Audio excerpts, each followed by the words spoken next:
Hey guys, it is me again.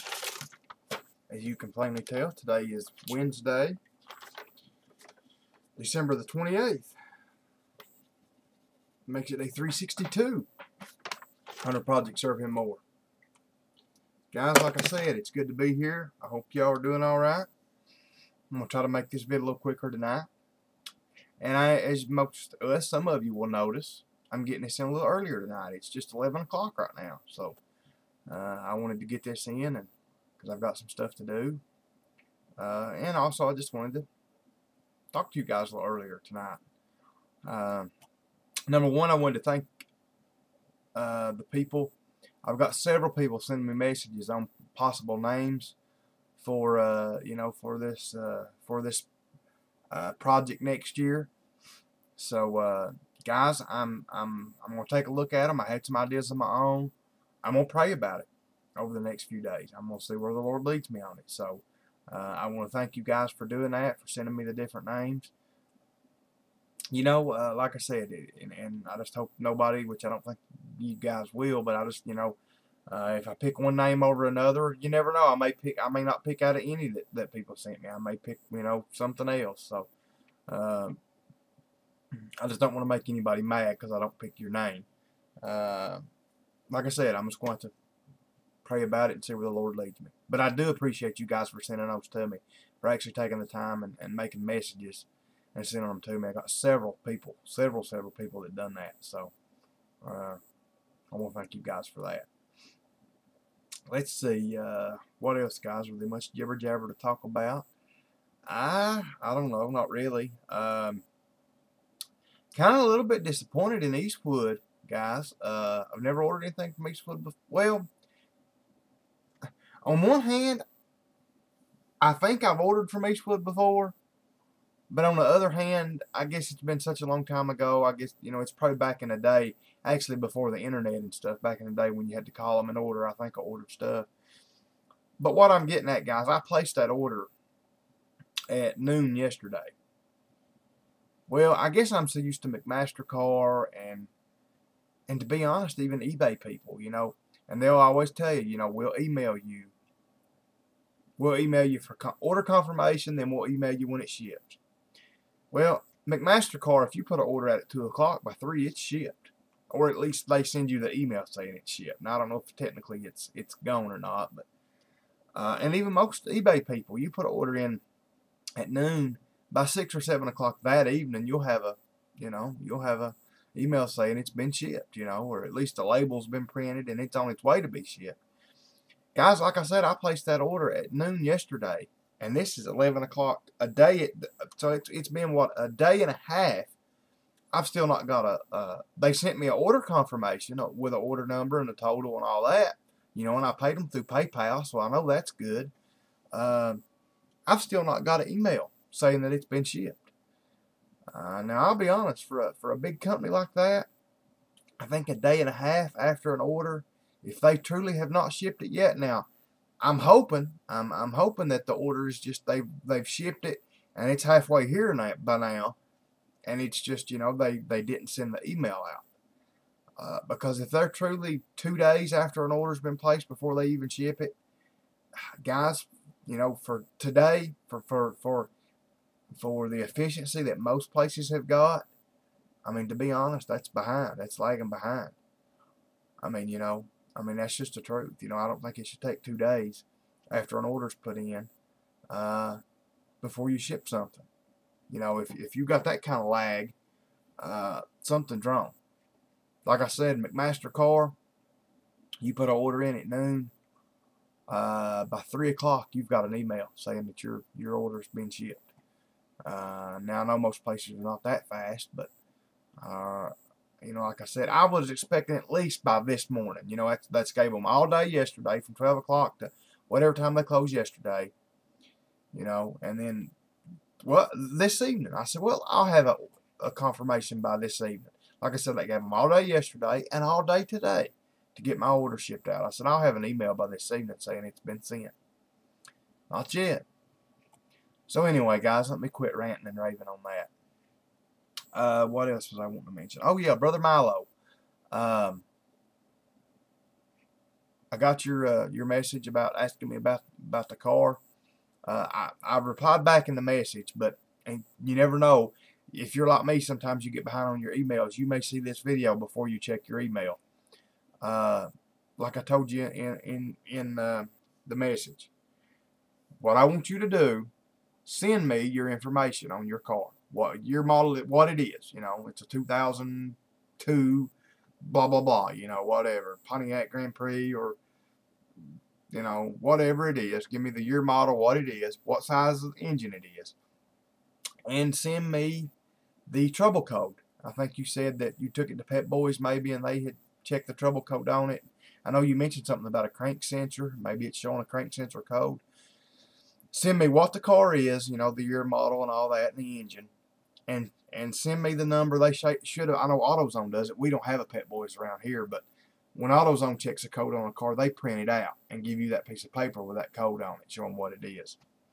Don't get me started on AutoZone, but at least Pet Boys does actually have mechanics, so at least they may have somebody there that, you know, can a little bit know this stuff. AutoZone don't, and they irk me by checking cars. I don't think AutoZone should even be allowed to check cars. But anyway, I need that diagnostic trouble code number. And what I'll do, I'll get on Identifix, and I will look that code up. I'll see how common a code that is for that car. It tells me that. It tells me the most, you know, likely causes. It'll give me diagnostic information, and I can send this every bit to you. You know, I can either download it straight and email it to you, or if I can't, I can print it out. Then after I print it, I can scan it back into the computer and I can email it to you. One way or the other, I can email you. You know, you can check. That way you can check stuff. You know, most sensors, you know, you can check them. You with a voltmeter, with a simple, with a good DVOM, you can check most sensors. To check a crank sensor good, you need a lab scope to read the signal from it, to read the square wave pattern, I guess is what you would call it, that they send out. They send an actual square wave. They're a Hall effect sensor is all they are. They're a magnetic Hall effect sensor, and they send a square wave, you know, back to the computer, and it interprets that. So, but you can check them. You know, you can at least check your wire. You know, you can check to see if you're getting signal volt, or your 5-volt reference to the crank sensor. You can check to see if you're getting a ground, and then you can check the signal going back to the PCM, see what it says. You can back probe this thing. So what I'm trying to say, brother, I can send you the information, so you know you can probably check this car yourself. Most crank sensors, I will go ahead and say this, on most cars, if a crank sensor goes bad, the car won't run. Period. No, so if you're driving the car, yeah, the only cars that I've seen that crank sensors will show codes, but the car will still run, mostly Chrysler products. Now, like I said, I don't know what kind of car you've got. I've seen a few Chrysler products that the sensors would just start going bad, and they'll start showing performance codes, out of sync codes, stuff like that. But 9 out of 10 cars, when the crank sensor goes bad, they won't run at all, because that's the sensor that tells the PCM where the engine's at, tells it the ignition coils when to fire, so when it quits working, nothing will work. The fuel injectors won't spray, the coils won't light, nothing happens when the crank sensor goes bad, most of the time. So anyway, brother, just let me know that stuff, and I'll do anything I can do short of flying to California to help you fix your car. And if I had the money and the time off from work, I would fly out to California and help you fix your car. So anyway, guys, I just want to say that to Milo. And that invitation, guys, goes to all you guys that watch these things. Anytime you need something, you've got a car problem.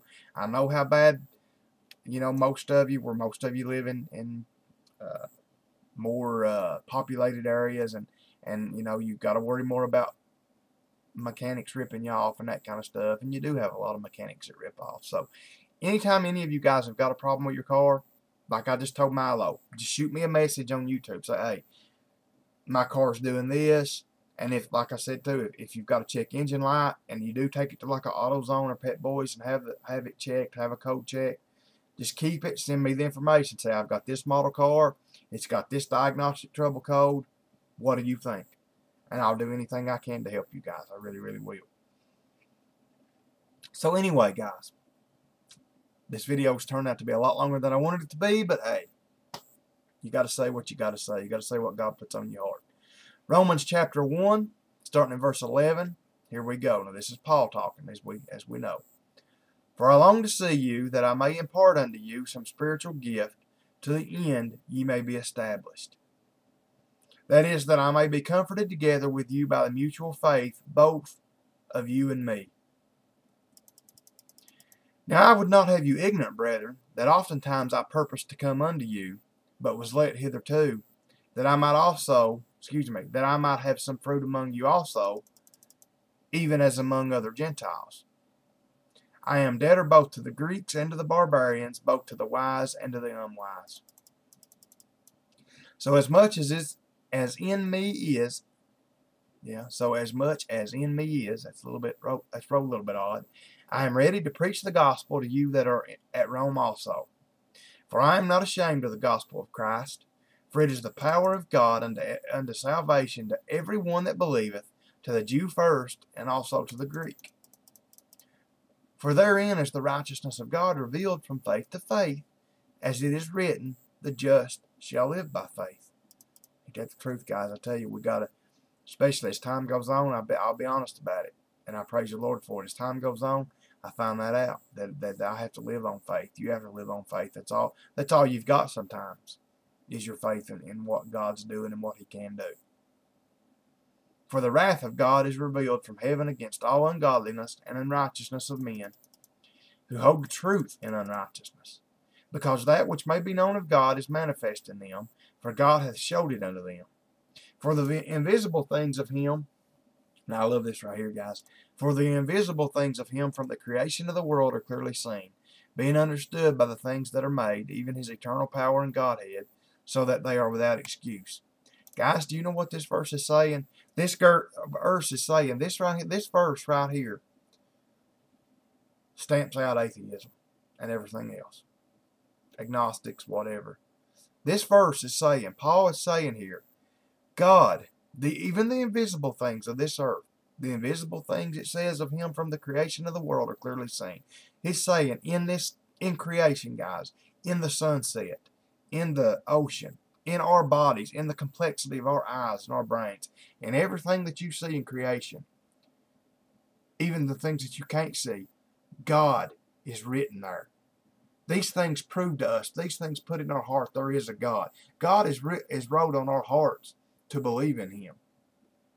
So that's what it's saying here, even His eternal power and Godhead, so that they are without excuse. This is basically saying, when Richard Dawkins and what's the guy in the wheelchair? Richard Dawkins and Stephen Hawking, when they get to before God and they're in judgment, and God says, so boys, what's your excuse?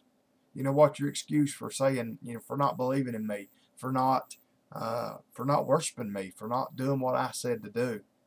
And they're going to try to say, oh, but you never shown up, God. You never throwed any lightning bolts down, or you never did any of these things where we could actually prove that you were there. And God's going to say, yes, I did. I proved it everywhere. You just didn't see it.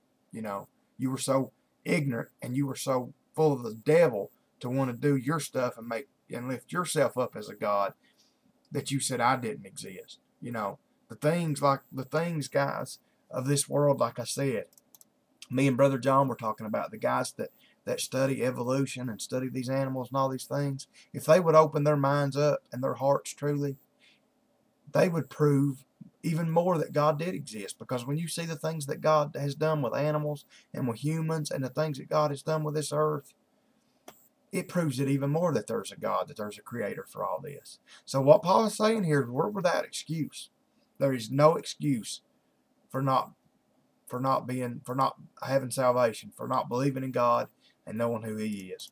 Verse 21, because that when they knew God, they glorified Him not as God. Ain't that the truth? Don't we see that? Neither were thankful, but became vain in their imaginations. Like I said, who does that describe? That describes most people nowadays. So that especially describes your big atheists, don't it? But became vain in their imaginations, and their foolish heart was darkened. Oh, I got to read this last verse. One of my favorite verses in the Bibles. Professing themselves to be wise, they became fools. That's what we see, guys. That's what we see with academia today. I guess that's what you call it, academia. That's what we see with our scientists, our big atheists, our professors at colleges, professing themselves to be wise. They became fools, and that's the truth. They think they've got it all figured out. They're sitting back here puffing on their pipes, thinking, boy, look how smart I am. I just figured out that this particle blew up 10 billion years ago, and it created all life on Earth. You know, professing themselves to be wise, they became fools. They're that's just they're ignorant, and they're going to pay for that one day. Guys, let's not pay for it one day like sad fact of the matter is a lot of people are. Let's listen to God today. Let's if he's knocking on our hearts for this stuff, and I'm not just talking about people. Some people say, well, I believe in God. Guys, believing's not enough. Believing there is a God is not enough. Believing God came to this earth, made himself flesh in the form of Jesus Christ, died for us, was resurrected on that third day, and now he sits at the right hand of God. That's what you got to believe, and you got to follow, and you got to repent, and you've got to change your life. So anyway, guys, I hope somebody got something out of this tonight. This video turned out 17 minutes. Guys, thank you for being here. I love you all. If you need anything, let me know. Good Lord willing, guys, I'll be back here tomorrow night. Until I see you all again, good night, and God bless.